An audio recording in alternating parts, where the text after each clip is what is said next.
Mtazamaji wa Wasafi Media, hapa ni nje ya uwanja wa Benjamin Mkapa, uwanja ambao ulikuwa unatarajiwa kupigwa mchezo wa dabi majira ya saa 1:15 usiku, na haya ni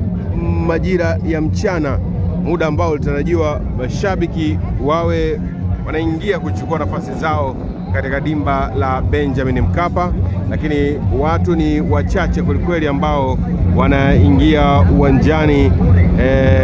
hivi sasa. Idadi ya watu ni ndogo kutokana na taarifa ambazo zimekuwepo tokea saa 8 za usiku, wekundu wa Msimbazi Simba wakidai kwamba hawatoshiriki kwenye mchezo huo kutokana na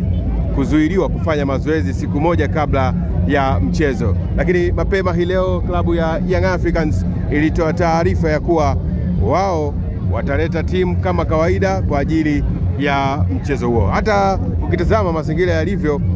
idadi ni ndogo ya mashabiki ambao wanaingia uwanjani kwa ajili ya mchezo huo.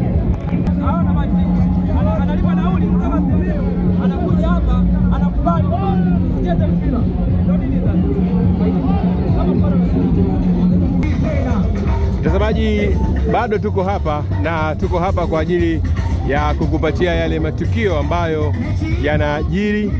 na pia tutaendelea kukupatia taarifa juu ya sitofahamu ya kuwepo ama kutokuwepo kwa mchezo huu wa dabi ambao ulikuwa unasubiriwa sana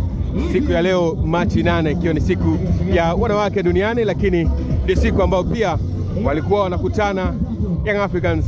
na wekundu wa Msimbazi Simba. Mpaka sasa ratiba inabaki hivyo kwa sababu hata wenye mamlaka ya usimamizi na uendeshaji wa ligi, bodi ya ligi kuu Tanzania TPLB,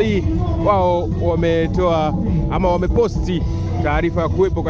kwa mchezo siku ya leo. Ukiangalia mageti ni meupe kweli kweli, watu ni wachache, lakini taratibu zingine za kimchezo zinaendelea, kwa maana kwamba usalama umeimarishwa, vitu vingine ambavyo vinahusiana na mchezo vikiwa vinaendelea. Lakini nini kitajiri katika dimba hili la Benjamin William Mkapa katika siku ya leo, tutakufahamisha kutokea hapa Benjamin Mkapa jijini Dar es Salaam.